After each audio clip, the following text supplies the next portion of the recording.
ఇంకొక పక్క అన్ని డిపార్ట్మెంట్లు కూడా మీరు చూస్తే ఒక మాటలో చెప్పాలని నేను 4వ ముఖ్యమంత్రి. 3 సార్లు నాకు ఎప్పుడు ఇంత ఇబ్బంది రాలేదు.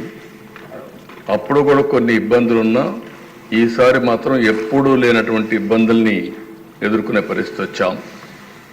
ఈరోజు ఈ సభ ద్వారా కేంద్ర ప్రభుత్వాన్ని కూడా మనస్ఫూర్తిగా అభినందిస్తున్నాను, నరేంద్ర మోడీ గారిని. ఎందుకంటే అధ్యక్ష, ఈరోజు మనం అడిగిన దానికంటే కూడా నేను అనుకున్నాను ఇంకా సమయం పడుతుందని. సకాలంలో స్పందించి అన్ని విధాలా సహకరించినటువంటి నరేంద్ర మోడీ గారిని, కేంద్ర ప్రభుత్వాన్ని ఈ సందర్భంగా మనస్ఫూర్తిగా అభినందిస్తున్నాను. ఆ సహకారంగా లేకపోయింటే మనం ఇంకా చాలా ఇబ్బందుల్లో పడేవాళ్ళం. ఆ విషయాలు కూడా మనం మాట్లాడుకుంటాం. అధ్యక్ష, ఏదైతే వెంటిలేటర్ పై నుండి రాష్ట్ర ఆర్థిక పరిస్థితి కానీ రాష్ట్రాన్ని కానీ కేంద్ర ప్రభుత్వ సహాయంతో ఇప్పుడిప్పుడే బయట వచ్చే పరిస్థితికి వచ్చాం. అయితే అధ్యక్ష, ఈరోజు మన ఆవేదన ఇప్పుడు కూడా మాట్లాడారు. నేను అందరికంటే సీనియర్ మెంబర్ని. ఇది దగ్గర 9వసారి. అంటే 9 సార్లు ఎమ్మెల్యే కావడం ఒక అరుదైన అనుభవం కూడా అధ్యక్ష. అయితే నేను 78లో మొట్టమొదటి వచ్చినప్పటి నుంచి చూశాను రోడ్లు లేని పరిస్థితి. అప్పుడు ఎమ్మెల్యేకి ప్రివిలేజెస్ ఏంటంటే ఒక 3 గ్యాస్ కనెక్షన్లు, మిలిటరీ జీప్, నేరుగా తమిళనాడుకు పోతే ఆర్మీ నుంచి ఒక జీప్ ఇస్తారు. ఆ జీప్ కూడా నడవదు, దాన్ని ట్రోలింగ్ చేసుకొని రావాలి, వచ్చి రిపేర్ చేసుకొని. అప్పుడు రోడ్లు కూడా అదే పరిస్థితి, ఏ ఊరికి కూడా రోడ్లు ఉండవు.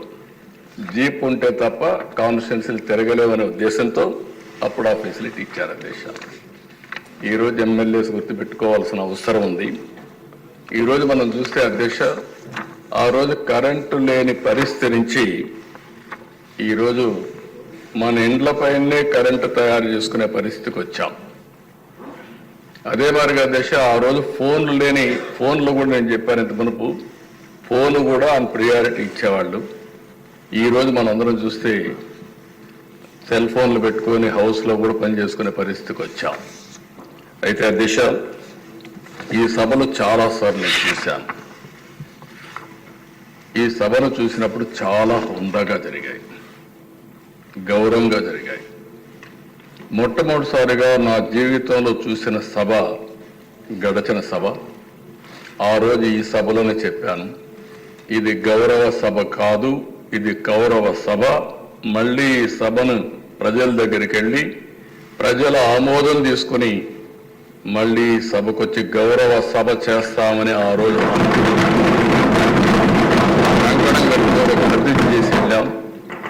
అది నిలబెట్టుకొని అసెంబ్లీకి వచ్చాం. కానీ ఈ గౌరవ సభని గౌరవించే సంస్కారం లేని పార్టీ ఈరోజు అసెంబ్లీ కూడా వచ్చే పరిస్థితి లేకుండా పోయింది. అధ్యక్ష, ప్రజాస్వామ్యంలో చాలామంది చూశాను, పెద్ద వాళ్ళందరినీ చూశాం. ఎప్పుడు కూడా అసెంబ్లీ అంటే ఒక గౌరవం. అసెంబ్లీ అనేది ప్రజా సమస్యల పరిష్కారం కోసం ఇది ఒక వేదిక, ఒక పవిత్ర దేవాలయం. అలాంటి దేవాలయంలో మనం చూస్తే నిన్న మన పరిస్థితి మనం చూసాం. ఇప్పటికే మన మిత్రులందరూ మాట్లాడారు. నా 41వ సంవత్సరం ఇప్పటివరకు అనుభవాలు చూస్తే 40 ఏళ్లలో నాకు ప్రతిపక్ష హోదా ఇస్తేనే అసెంబ్లీ జరగనిస్తాం, లేకుంటే ఉంటామని చెప్పిన ఏకైక సందర్భం నిన్నటి రోజు అధ్యక్ష. ఒక మాటలో చెప్పాలంటే అది ఒక చీకటి రోజు అన్న అభిప్రాయం. ప్రజలు 11 మందిని గెలిపించారు, 11 గంటలకు వచ్చారు, 11 గంటల 11 నిమిషాలకు వెళ్ళిపోయారు. అంటే కరెక్ట్గా 11 నిమిషాలు ఉన్నారు. ఆ 11 నిమిషాల్లోనే స్పీకర్ను అవమానించడం, ఇవన్నీ జరిగే పరిస్థితి వచ్చింది. అధ్యక్ష, ఒక్క విషయం గుర్తుపెట్టుకోవాలి, ఇక్కడుండే మనం కానీ ప్రజలకు కానీ విజ్ఞప్తి చేయాల్సిన అవసరం ఉంది. వివిధ రాజకీయ పార్టీలు ఉంటాయి, హామీలు ఇస్తాం. హామీలు ఇచ్చిన తర్వాత ప్రజలు ఎన్నుకుంటారు. ప్రజలు ఎన్నుకుంటే లోపలికి వస్తాం. ఈరోజు ఏ నాయకుడైనా సరే ముఖ్యమంత్రిగా ఉండి కూడా ఓడిపోయిన సందర్భాలు ఉన్నాయి. నిన్న మీరు చూస్తే ఢిల్లీలో కేజ్రీవాల్ ఆయన ఎమ్మెల్యే గెలవలేదు. ఎమ్మెల్యే గెలవకుండా నాకు ప్రతిపక్ష హోదా ఇవ్వాల్సిందే అని డిమాండ్ చేస్తే, లేదంటే నేను అసెంబ్లీకి వస్తానంటే ప్రజాస్వామ్యం ఏ విధంగా ఒప్పుకుంటుంది దిశ? దేశంలో ఎక్కడా జరగలేదు ఇలాంటి విషయాలు. నేను 96లో ముఖ్యమంత్రిగా ఉన్నాను, 95లో ముఖ్యమంత్రిగా ఉన్నాం.